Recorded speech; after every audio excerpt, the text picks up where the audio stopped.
When I was a kid, my parents would sometimes bring me down to my aunt and uncle's place to stay for the weekend. Mainly, I'd spend time playing with my two cousins, who were around the same age as me.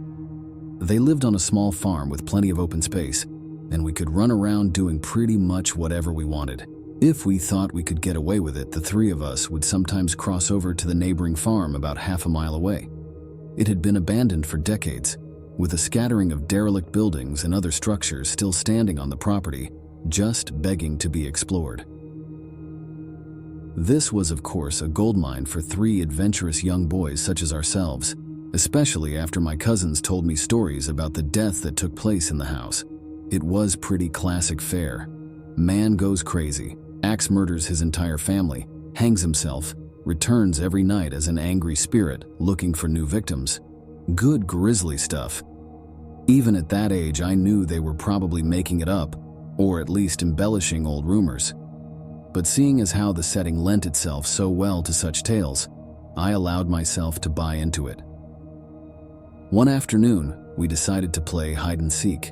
When it was my turn to hide, I ran off for a flimsy brown barn that had living quarters on top and climbed the stairs looking for a good spot. There was still furniture inside, and personal belongings lay scattered across the floor. I maneuvered over broken dishes, tattered clothes, and crumbling books, eventually coming to a small room with a closet. Jackpot. There were even long black dresses still hanging on the rod that I could hide behind. I stepped inside and managed to force shut the folding door. My only illumination was a slit of sunlight that shone through the crack in the door from a nearby window.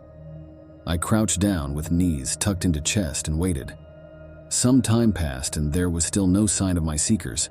I waited some more, debating if and when I should give myself up. After nearly an hour, this was starting to get boring. My head drooped. I awoke with a jerk. It was pitch black, drowsy, and confused. I forgot for a minute where I was or what I had been doing. As it came back to me, the realization that it was now nighttime and that I had been abandoned here filled me with sinking dread in the pit of my stomach. I tried to get up, but a sudden cramp in my calf kept me grounded. I squirmed about, waiting for it to pass, when I heard a door slamming shut downstairs and instantly froze. One of my cousins? There was a brief period of silence, then footsteps at the bottom of the stairs. But not just footsteps, a thud too, after every other step. These weren't the footfalls of a child. They were slow, heavy, deliberate. I held my breath, praying they would go away. They did not. The noises continued to ascend. After another moment of silence, the walking resumed, this time along with a steady scraping sound like something heavy being dragged across the floorboards.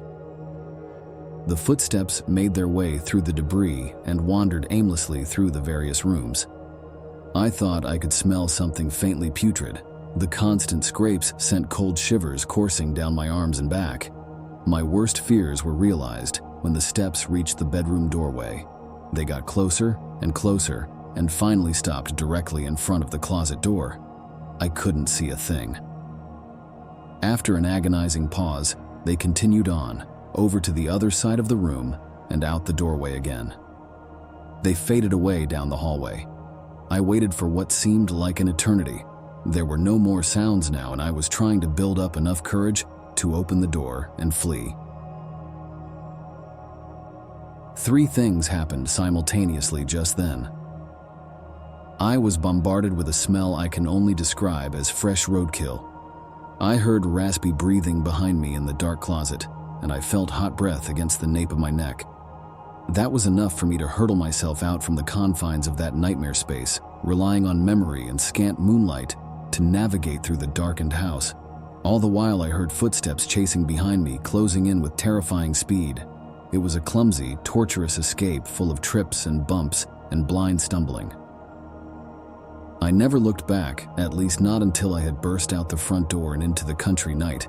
And when I did turn around, I saw absolutely nothing.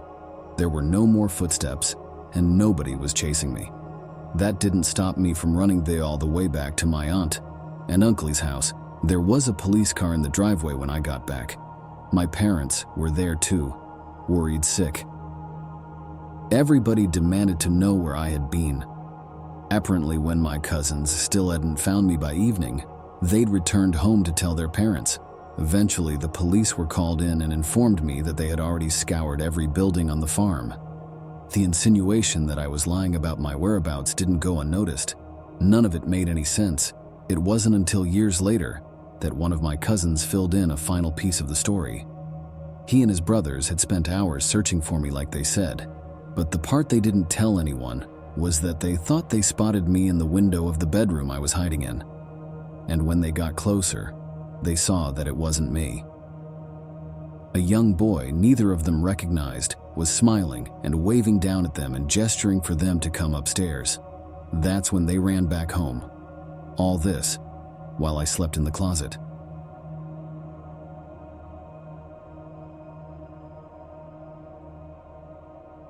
A few months ago, I was over at my friend's house down the block. In fact, that's where most of my friends on the block actually are. I'm 16 years old right now, the second oldest out of the group of kids down the block. There's Alan, who's 17, Dan, who's in the same grade as me but a little younger, Johnny, who's 14, Daniela, who's also 14, Nick, who's 13, and Tom, who's only 12 years old. There's a big age gap between some of us, but we're really the only kids on the entire block. Me and Dan were the closest friends, and we kind of just met all the other kids who lived around the area while we hung out originally. It started to become our Friday night tradition to play a big game of Manhunt by Daniela and Nick's house. We don't live in a typical suburban neighborhood. Our area is a lot more spacious and overall has a lot less people and houses. And for that reason, there wasn't a lot going on in our area, but it also made the game that much more fun. It was our turn to hide first. I had 3 other kids on my team, but more notably, I had Dan on my team. Me and Dan both went next door to Mr. Nelson's old house. He was an old man who passed away a few years ago, and since then no one has bought the house, leaving it vacant and a perfect property to add space for our game. Me and Dan went to the back section of the property by the lake, where we found a perfect hiding spot in some of his bushes. Dan, however, wanted to try something crazy and entered the vacant house through a sliding window, so I waited alone in the bushes. The goal of the game was to get back to Nick's house, which was always considered home base. A big part of the game is waiting. I was in those bushes for like 5 minutes until I finally saw 2 kids from the other team entering the backyard looking for us. They were making a lot of noise, making their presence known. Once they left, the 2 of them continued even further down the block, giving us the perfect chance to run. I looked around at all the windows of the house, hoping Dan would be standing near one of them for me to wave him on.